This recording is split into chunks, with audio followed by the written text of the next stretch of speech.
اللہ اکبر۔ رسول اللہ صلی اللہ تعالی علیہ وسلم کی بعثت سے پہلے عورت کا یہی نقشہ تھا اس ماحول کے اندر، اور اس ماحول میں کیا پوری دنیا میں عورت کا یہی نقشہ تھا، کوئی اہمیت نہیں تھی۔ رسول اللہ صلی اللہ تعالی علیہ وسلم نے آ کر اس رسم کا خاتمہ فرمایا۔ جو بیٹیوں کو زندہ درگور کرتے تھے، زندہ ہی دفن کر کے گھاڑ کے آ جاتا ایک آدمی، گڑھا کھود کر بچی کو وہاں رکھتا، اوپر سے مٹی ڈال دیتا۔ کیا ظالم اور سنگ دل اور کیا پتھر دل انسان تھے۔ اللہ اکبر، اللہ اکبر۔ مرے ہوئے دل، سنگ دل، پتھر دل، اس قرآن نے ان پتھر دلوں کو کیسے موم کیا، کیسے موم کیا۔ جیسے بارش برستی ہے تو زمین میں بنجر زمینیں، ناقابل کاشت زمینیں، سخت زمینیں، وہ بنجر زمینیں پھل دینا شروع کرتی ہیں، وہاں سے سبزہ نکلتا ہے۔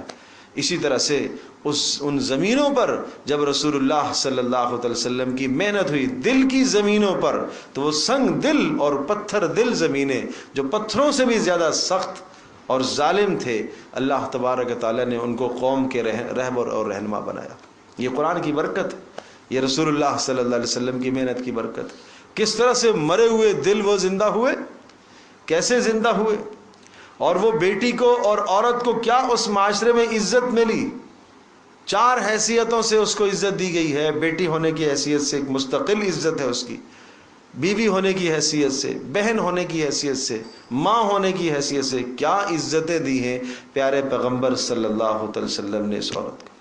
اور یہ جو 4 رشتے اس کے ساتھ جوڑے ہیں، بلند ترین رشتے ہیں، اور یہ چاروں کے چاروں رشتوں کو اس کا محافظ بنایا ہے، اس کا نگہبان بنایا ہے۔ ان 4 رشتوں کو، مقدس رشتوں کو اس کا محافظ بنایا ہے کہ یہ اس کی عزت کی، اس کی جان کی، اس کی مال کی کا تحفظ کریں گے، اور یہ 4 رشتے اس کی ضروریات کو پورا کریں گے، ایک نہ تو دوسرا، دوسرا نہ تو تیسرا، تیسرا نہ تو چوتھا۔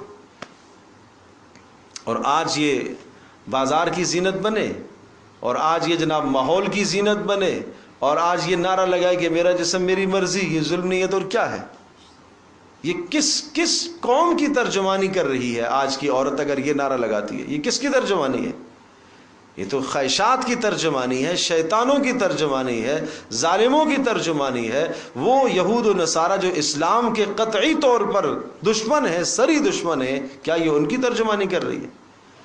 پیارے پیغمبر صلی اللہ علیہ وسلم نے جو عزتیں اس کو دی ہیں، ان عزتوں کو یہ پامال کر کے یہ بازار میں آ رہی ہے، اور یہ اپنے لیے آزادی کا مطالبہ کر رہی ہے۔ یہ کون سی آزادی ہے؟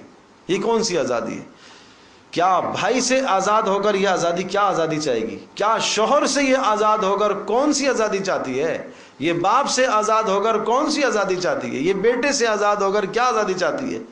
اس کو مقدس عزت اللہ پاک نے گھر کے اندر دی ہے، اور یہ نقشہ، یہ نقشہ سمجھ لے، یہی اس کا پرانا نقشہ تھا، یہ اس کا پرانا نقشہ تھا، یہ اس کی پرانی تصویر تھی۔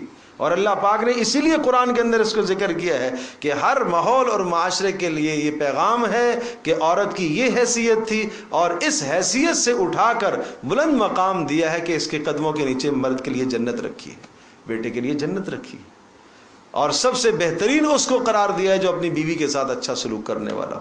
اور پیارے پیغمبر صلی اللہ علیہ وسلم نے اس شخص کی جنت کی ضمانت اٹھائی ہے جو اپنی 2 بچیوں کی یا 2 بہنوں کی اچھی تربیت کرے اور ان کی شادی کرائے۔ یہ عزت ہے اس کی۔